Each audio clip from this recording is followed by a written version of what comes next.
Aislin glanced at the room one last time before closing the door and walking up to the horse tied outside. Sami was already sitting on it, weak but conscious. "Thank you," she whispered. Aislin nodded, not sure how to act around this stranger from enemy land. But the gods had wanted her to save her, and so she would. Eru glared at the soldier, but Aislin knew she wouldn't do anything, not now when they had decided to take her with them. She just hoped the woman wouldn't be dangerous to them once her leg had healed. They walked in silence, and soon the first raindrops began to fall. Aislin pulled her cloak closer around her. Eru plodded along, walking as quickly as her legs could carry her. She hadn't uttered a sign of complaint, and only followed behind the horse, staring at the ground. Aislin glanced up at the woman. She was watching the road ahead, her eyes dull, clutching to the saddle to hold herself up. She wondered where she'd come from and what she was doing here.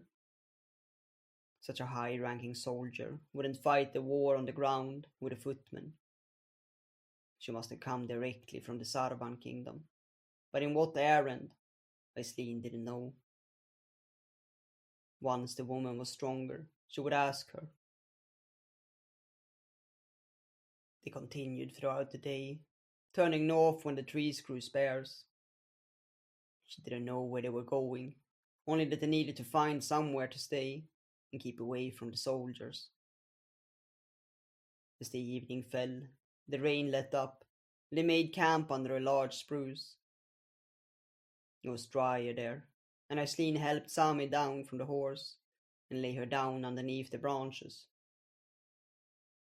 They'd taken as much food as the saddlebags could carry, and she took out a loaf of bread and shared it with the others.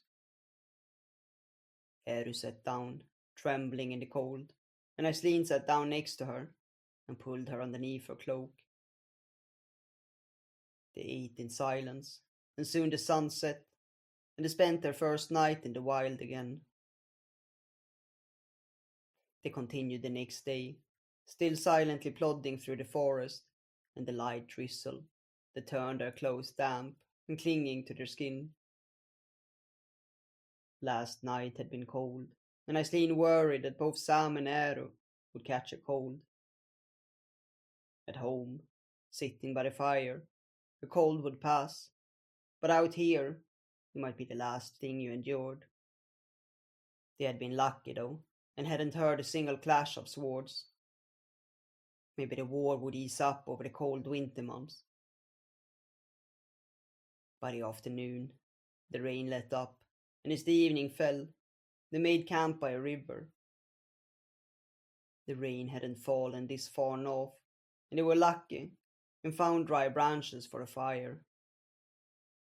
They shared another loaf of bread, and Aislin sat staring into the flames as the sun set, willing mercy from the gods.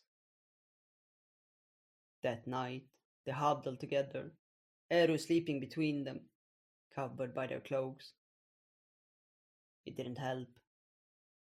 The next morning, the girl was coughing, and Aislin put her on the horse to ride with Sami. She barely protested, despite sitting next to the stranger. Yet Sami was feeling better, and she quietly talked to the girl throughout the day. Aislin couldn't hear what she spoke, and Eru wouldn't have understood her words, but to her surprise, the girl didn't mind it, and leaned against Sami, listening to her voice. That night, the girl shivered badly as they lay down, her eyes pale and barely awake. "She's getting worse," Sami whispered as they lay down next to her. Aislin nodded. "She's not going to make it if we continue," Sami added. "We don't have any other choice." Aislin pulled the sleeping girl closer, huddling her underneath her cloak.